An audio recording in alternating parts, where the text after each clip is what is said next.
Shalom, pada saat yang indah ini saya akan membagikan kesaksian hidup saya.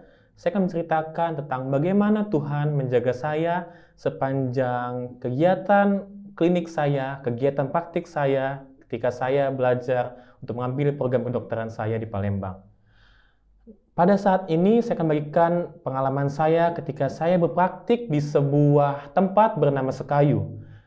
Dari Palembang menuju Sekayu, jaraknya kira-kira sekitar 4 jam perjalanan darat. Dan dari Palembang menuju Sekayu tidak ada jalan tol, sehingga jalan yang saya tempuh harus melalui jalan tradisional, jalan lintas biasa. Dan kita tahu dan pasti jalan lintas tentu tidak semulus dengan jalan tol. Nah, untuk menuju ke Sekayu, saya pun harus menyewa sebuah mobil bersama teman-teman saya. Dan itu perjalanan harus dilakukan saat itu pada hari Minggu. Nah, pada hari Minggu tersebut ada sebuah acara dari pemuda Advent yang harus dilaksanakan pada hari Minggu tersebut, sehingga saya pun bergumul dalam hati. Apakah saya harus meninggalkan acara tersebut padahal saya adalah salah satu panitia dari acara tersebut? Saya pun berdoa pada Tuhan. Tuhan, tunjukkanlah jalanmu, apakah saya harus meninggalkan acara ini lalu pergi menuju tempat praktik saya, atau saya bertahan di sini sebentar, lalu pergi pada malam harinya. Nah, berkat Tuhan itu datang kepada saya. Tepat pada hari Minggu, saya mendapatkan kabar dari dokter pembimbing saya di sana, yang mengatakan kepada saya bahwa saya boleh berangkat pada hari Senin dikarenakan hari Senin sedang libur. Puji Tuhan, sehingga saya dapat bertahan di Palembang pada hari Minggu tersebut, dan dapat mengikuti acara pemuda Advent tersebut. Nah, singkat cerita, hari Senin pun saya berangkat menuju ke Sekayu. Perjalanan menuju Sekayu menggunakan sebuah mobil travel, dan saya pun berangkat bersama 3 teman saya. Saya adalah seseorang yang sangat-sangat takut sebenarnya. Karena Sekayu, saya belum tahu apa-apa tentang Sekayu. Saya tidak tahu jalan menuju ke arah sana, saya tidak tahu orang di sana seperti apa, saya tidak tahu tempat makan yang bisa saya makan di sana seperti apa. Saya tidak tahu harga makanan di sana seperti apa. Saya tidak tahu pasien-pasien di sana seperti apa. Sehingga itu semua membuat saya takut.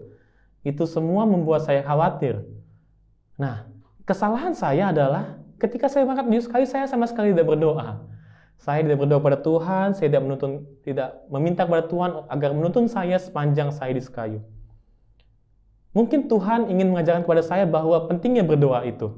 Jadi ketika saya mulai berjalan menuju Sekayu bersama teman-teman saya dengan sebuah mobil, kami berangkat pada saat itu pukul 1 siang.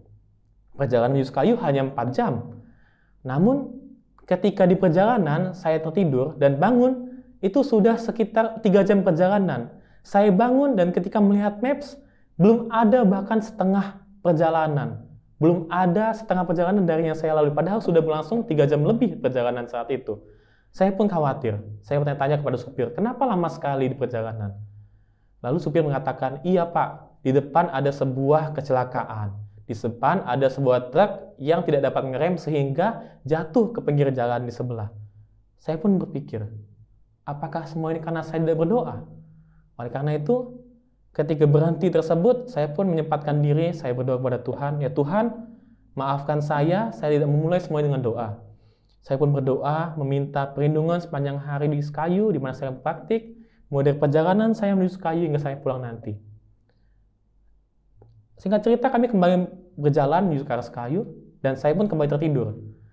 Ketika saya bangun, kami sudah sampai di rumah sakit Sekayu tersebut. Dan puji Tuhan, perjalanan yang tadinya macet ketika saya sudah berdoa itu menjadi lebih lancar dan tidak ada hambatan sehingga kurang dari 1 jam saja sudah sampai di Sekayu. Padahal tadinya perjalanan tidak sampai setengah perjalanan.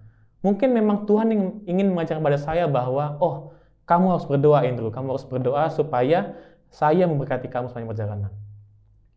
Sepanjang di Sekayu saya menemui berbagai macam orang-orang yang berbeda, pasien-pasien yang berbeda. Ada yang mudah temperamen, ada yang masih lebih sabar, ada yang bahkan tidak menganggap saya sebagai dokter karena saya memang belum saat itu menjadi dokter. Saya masih adalah mahasiswa koas, masih berpraktek. Itu membuat saya juga sedikit khawatir, sedikit sedih. Kenapa? Karena saya sebagai mahasiswa pun saya ingin dihargai, saya ingin ditunjukkan bahwa oh, Saya ini dokter yang melayani Anda, saya merawat Anda, kenapa saya tidak dihargai? Saya pun merasa kecil hati saat itu. Namun, suatu ketika saya membaca sebuah firman Tuhan dikirimkan oleh orang tua saya, oleh papa saya, yang mengatakan kepada saya bahwa saya tidak boleh kecil hati. Walaupun apapun dilakukan oleh orang sekitar, saya tetap menunjukkan kepada mereka bahwa saya adalah orang yang baik, orang yang lemah lembut, orang yang perhatian, orang yang bertanggung jawab. Dan itu menguatkan saya. Itu menguatkan saya ketika saya praktik di sana, walaupun orang di sana tidak menghargai saya, orang di sana tidak peduli acuh dan acuh, saya tetap mencoba untuk merawat mereka sebaik mungkin dan melaksanakan kegiatan praktik saya dengan baik. Singkat cerita, saya kembali dari Sekayu menuju Palembang. Dalam perjalanan, kali ini saya belajar bahwa saya harus berdoa. Apapun yang terjadi, saya harus berdoa terlebih dahulu kepada Tuhan. Akhirnya, sebelum berangkat, saya kembali berdoa. Ya Tuhan, tuntun saya sepanjang perjalanan menuju ke Palembang. Perjalanan itu untuk dari Sekayu ke Palembang saya jalani pada malam hari. Tentu saja lebih mengkhawatirkan dibandingkan perjalanan pada pagi hari, karena ketika perjalanan pagi hari saya bisa melihat sekitar saya bisa melihat bahaya yang akan datang. Sementara pada malam hari semua gelap. Apalagi itu jalan lintas yang penerangan saja tidak cukup. Sehingga memang saya sedikit khawatir, namun saya sedikit lega karena saya sudah berdoa kepada Tuhan sebelumnya. Seperti biasa, ketika dalam perjalanan saya tertidur kembali. Saya tidak terbangun, dan ketika saya terbangun saya menyadari bahwa saya sudah di Palembang. Saya berdoa kepada Tuhan, menyujud kepada Tuhan, saya sudah sampai di Palembang. Dan ketika saya mengecek jam, ternyata perjalanan dari Sekayu dan Palembang ke Palembang hanya memakan waktu tidak sampai 4 jam. Hanya 3 jam, kurang lebih 3,5 jam. Sungguh suatu berkat Tuhan yang mengatakan kepada saya bahwa, mengajarkan kepada saya bahwa, oh Andrew, apapun yang kau lakukan, setakut apapun kau, sekhawatir apapun kau harus tetap ingat untuk berdoa kepada Tuhan. Apapun yang terjadi, apapun yang kau hadapi, serahkan pada Tuhan karena Ia yang akan meluruskan jalanmu.